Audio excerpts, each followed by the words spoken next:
Brothers and sisters, President Nelson has asked that I handle the business of the solemn assembly for which we are gathered today.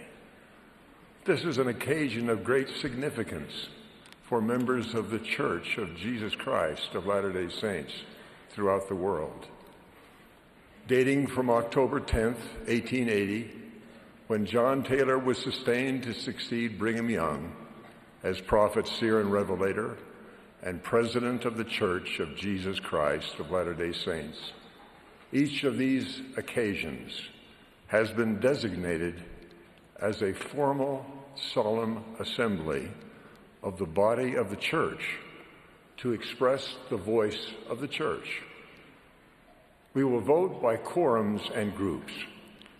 Wherever you are invited to stand only when requested and expressed by your uplifted hand that you choose to sustain those whose names will be presented. You should vote only when asked to stand.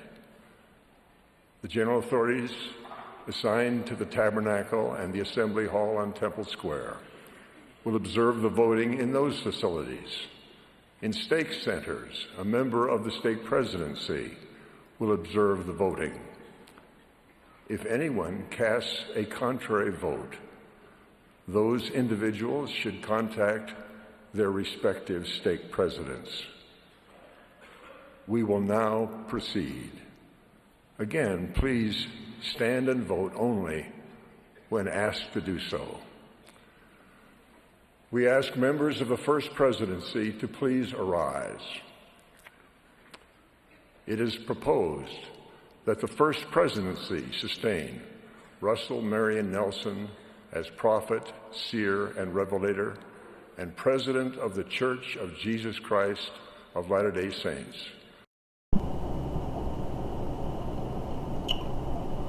Travis Wayne Goodsell.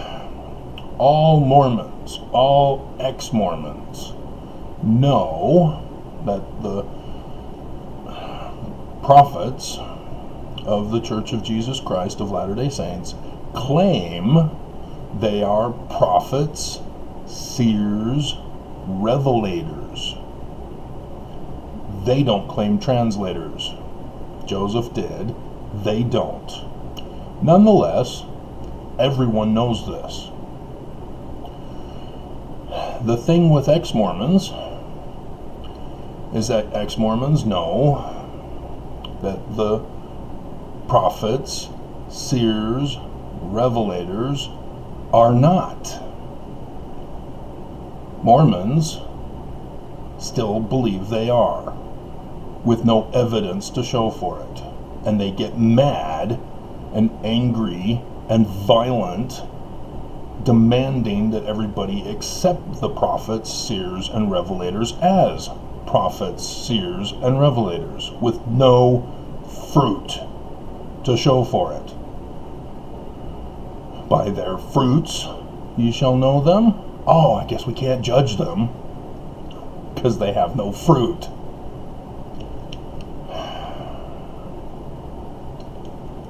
Mormons don't think.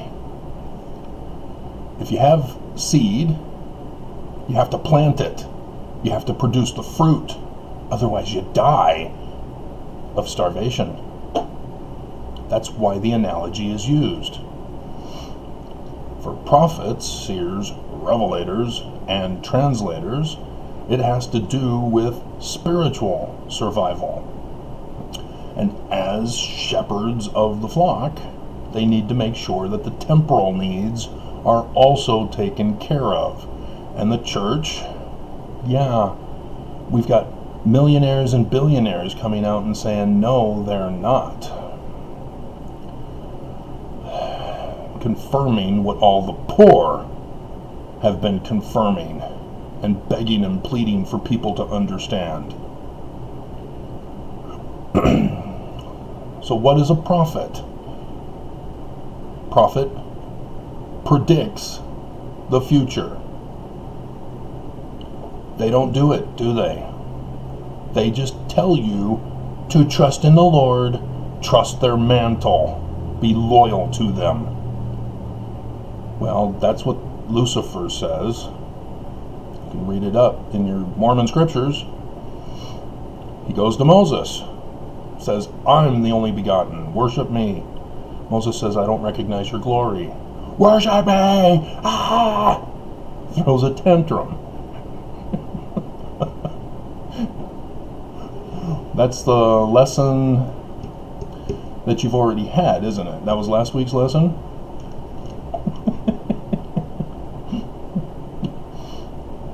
I would hope that as we are in the abomination of desolation, as spoken of by Daniel, that you are not going to church today, that you are staying home and staying safe. Because they didn't reveal to you that it's the abomination of desolation. They didn't do what Moses did for creeping death to the house of Israel. They're not doing what Joseph Smith said in section 45, verse 32 technically, about 31. Stay home, stay safe during the abomination of desolation. Joseph words it differently, though.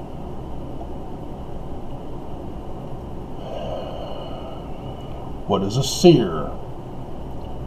Seers know things as they are, as they were, as they are to come. The prophets, seers of the Mormon church keep lying to us. They are going on a campaign online to erase church history now. No longer lying about it, now they're erasing what was correct. They can't stop lying to us. Not about church history, not about what they're doing right now, not about their plot for the future. And Revelators, yeah, they're not revealing any of the signs of the latter days. They're not warning any of us so that we can be safe and protected as the sheep of the flock, as they are supposed to be the shepherds. They give you a false god.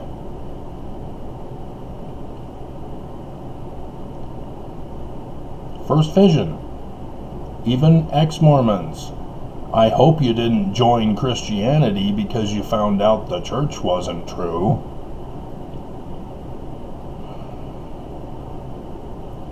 Did you not learn from the first vision as you went on missions?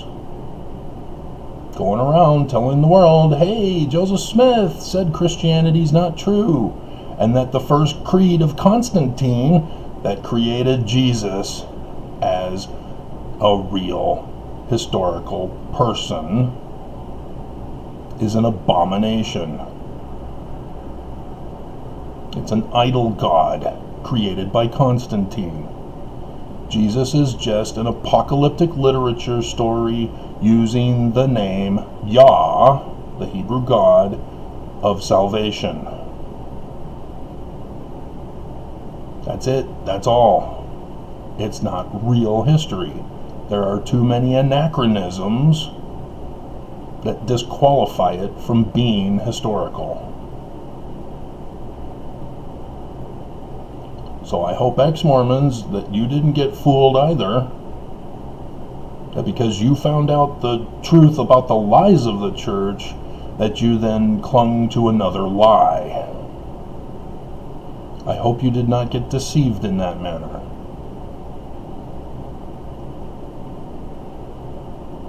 I hear on the news that there's less people becoming religious than at any time ever in history.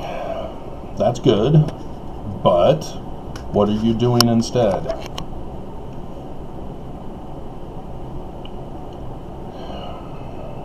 What is your compass? What are your standards?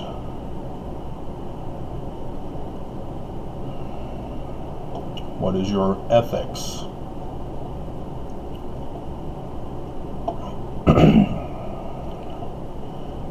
So, this morning, I had confirmation that my landlord and property manager are gone. Not just from this building. They're gone.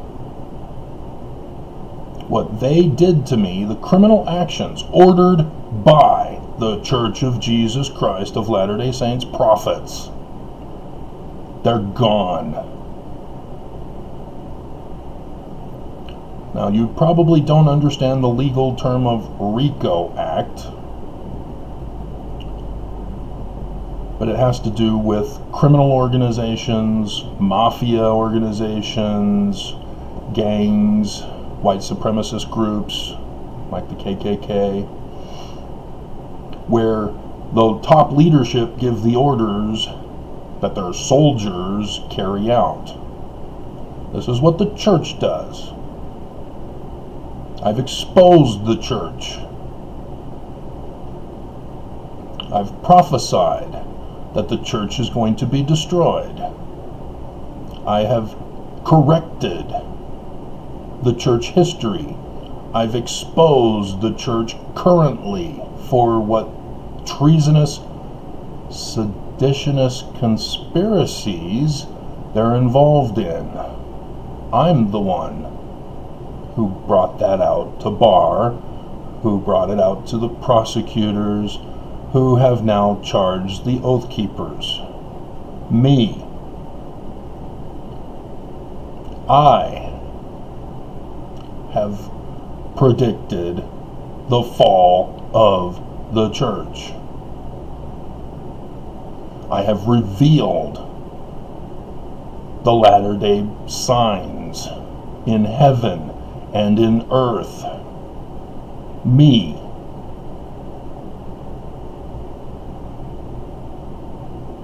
And I'm a translator of Paleo-Hebrew, having deciphered it, which then led me to decipher the larger pictures of Egyptian hieroglyphs that are not in Egyptian sign lists. I deciphered them. And as a result, I fulfilled Ezekiel 37. Produced the brass plates. I, no one else. There are others who produce one book about church history, copying what other people say and can't put the pieces together to make any sense. Because did Joseph Smith write the Book of Mormon, or did Sidney Rigdon write the major portion of the Book of Mormon? If it's Sidney Rigdon, it's not Joseph. So why are you believing Joseph wrote the Book of Mormon?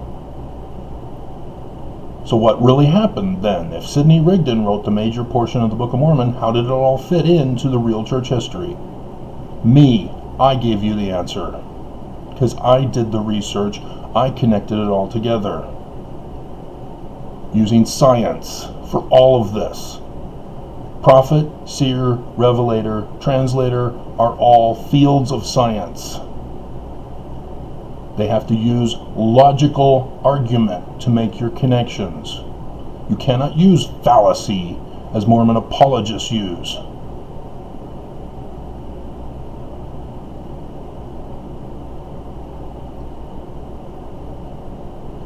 How many of you still believe the Mormon church is supposed to be Christian, that Joseph Smith established a Christian church?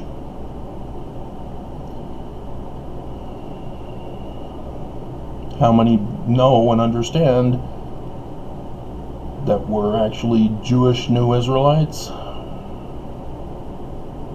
from Egyptian?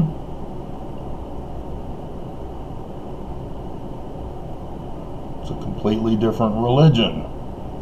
A completely different Christ.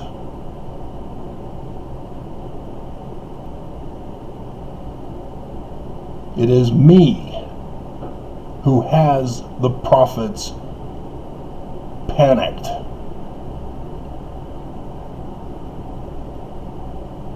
This is where I got attacked. I'm still fighting for my life so that I can save you. Not just Mormons, because of the faith crisis they're going to be in when the church is destroyed and Utah is destroyed. When they realize the one true church of the priesthood has fallen. They will be confused. They will be lost. Many of you who are ex-Mormon know what that's like. And so, yes, I'm here to save you as ex-Mormons as well. But have you created a new belief system where I won't be allowed in? You have your popular social media clique groups that keep circling the same misinformation and disinformation about the church.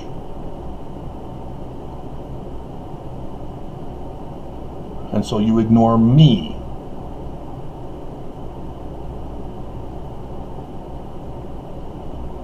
Remember when Holland was sent to the hospital? Probably not. I had to do the video because they snuck it in the church news. I had sued the church twice. But in the first lawsuit, over the weekend, I submitted a bombshell to include information about a certain keystone on the doors of the Salt Lake Temple. The Mormon judge refused to recuse himself. So I had to do lawsuit number 2. But with that filing, that Monday morning, after Holland was finished with his interview with the rabbi from Israel, we find out 2 weeks later he got information that put him in the hospital. They didn't want to tell us because they didn't want me to know.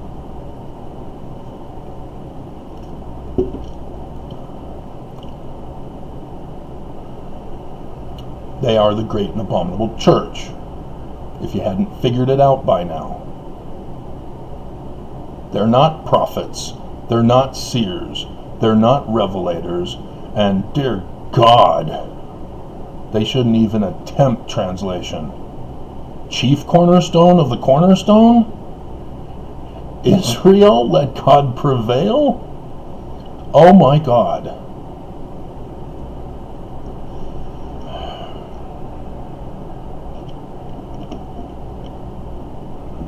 They claim authority they don't have. They claim authority to lead, which is not the correct authority to lead. It's not the keys of Peter, James, and John to lead the church. It's the key of Moses.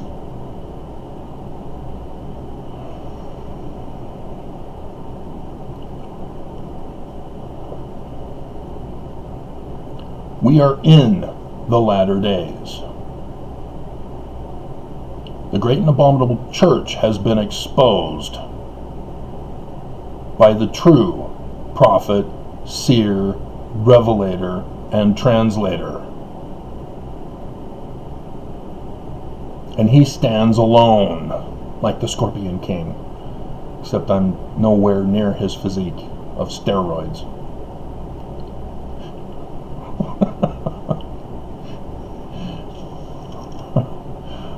Had another Messiah guy come onto my channel and subscribe, and then comment nonsense to me. Had to ban him. And I saw the other Messiah that I had to ban. He's got himself another new channel name now. Still doing videos. No longer, at least, openly declaring himself the Messiah.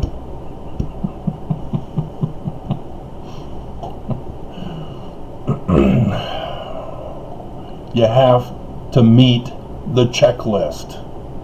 That is all over the Bible, all over scriptures that didn't make it into the Bible, and in Mormon scriptures. Yesterday, I dropped the bomb again about Joseph Smith giving us predictions,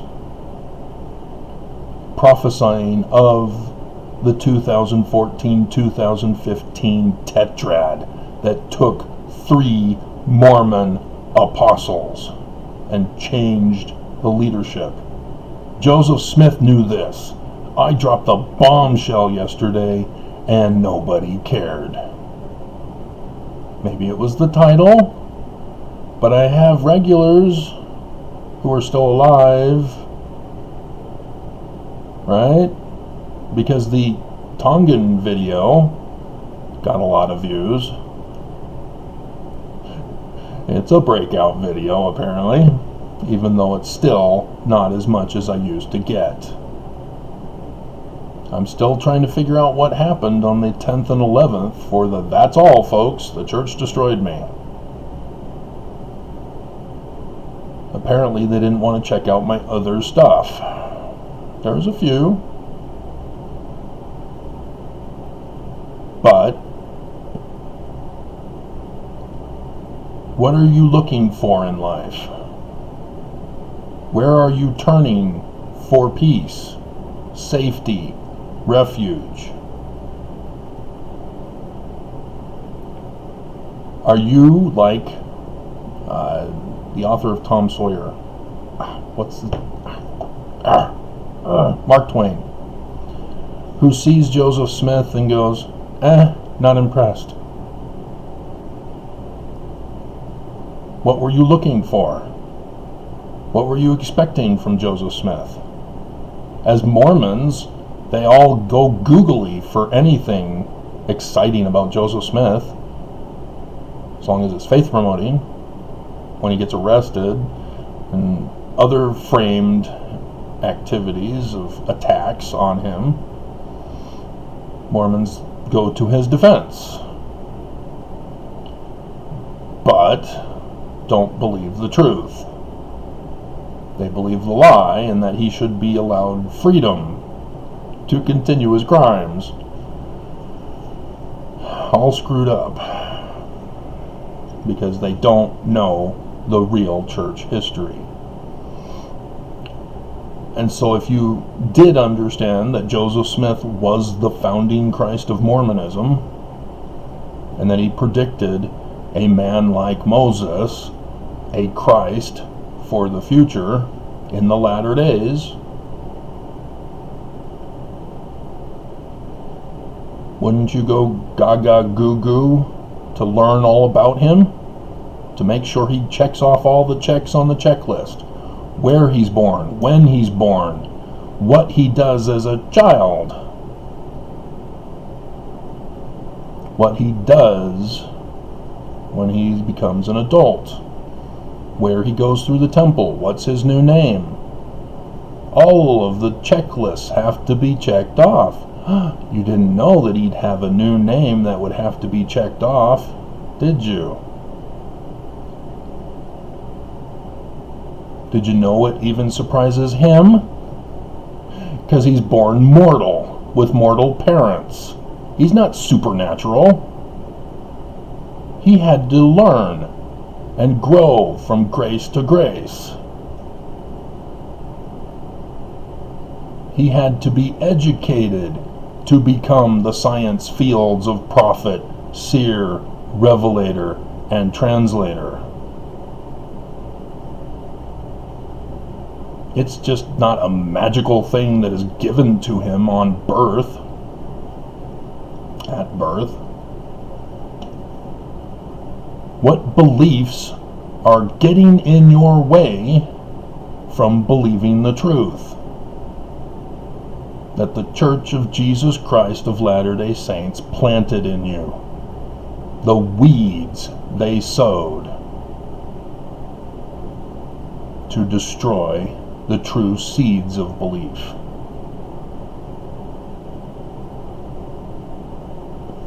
Think about that. I've got a bunch of videos to do today.